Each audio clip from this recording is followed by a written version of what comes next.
Holden arrives in New York City late at night, stepping into the chaotic energy of the city with a mix of excitement and trepidation. He checks into the Edmond Hotel, a shabby, budget-friendly place that immediately strikes him as bizarre. From his window, he can see into other rooms, where he observes a variety of strange and unsettling scenes: a man cross-dressing, a couple spitting drinks at each other for fun. These sights both fascinate and disgust Holden, reinforcing his view that the adult world is filled with weirdness and phoniness. Feeling restless, Holden decides to venture out. He puts on his red hunting cap, a piece of clothing he finds both comforting and absurd, and heads to the Lavender Room, the hotel's nightclub. He's underage but tries to act older, ordering a scotch and soda.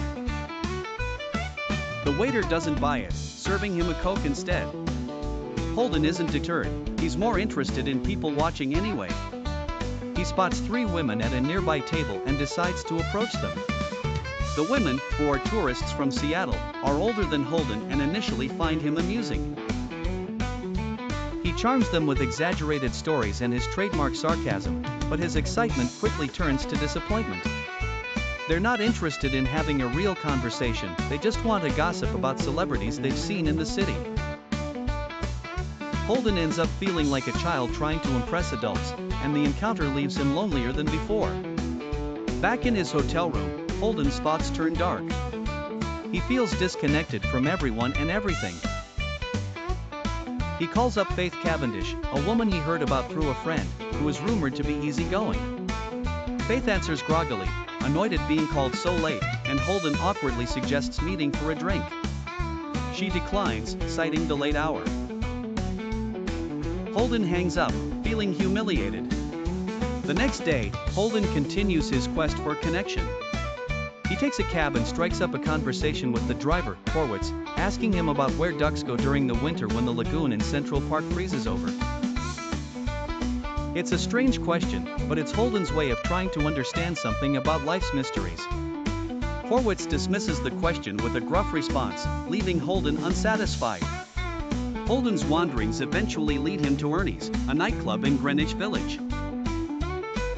Ernie, the club's pianist, is talented but smug, basking in the applause of his audience. Holden feels a familiar wave of contempt for the scene. It's another example of people pretending to be impressed by something they don't really understand. He notices a couple at the bar, absorbed in what seems like an intellectual conversation, but he overhears snippets of their dialogue and realizes they're just showing off. Disgusted, he leaves. As night falls, Holden becomes increasingly desperate for companionship. A bellboy at the Edmond offers to send a prostitute to his room for $5. Despite his nervousness, Holden agrees, thinking it might be an interesting experience.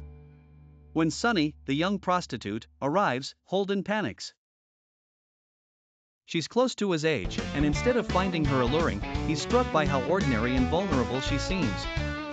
He clumsily tries to make conversation, but Sunny is all business. In the end, Holden tells her he just wants to talk and sends her away, though not before paying her. Later, Sunny returns with the bellboy, who demands more money. When Holden refuses, the bellboy punches him in the stomach. Alone and aching, Holden imagines himself as a movie hero, bravely confronting the men and emerging victorious. But in reality, he's left feeling even smaller and more defeated. Holden's night in New York City is a series of failed attempts to connect with others and make sense of the world around him. Each encounter reinforces his sense of isolation.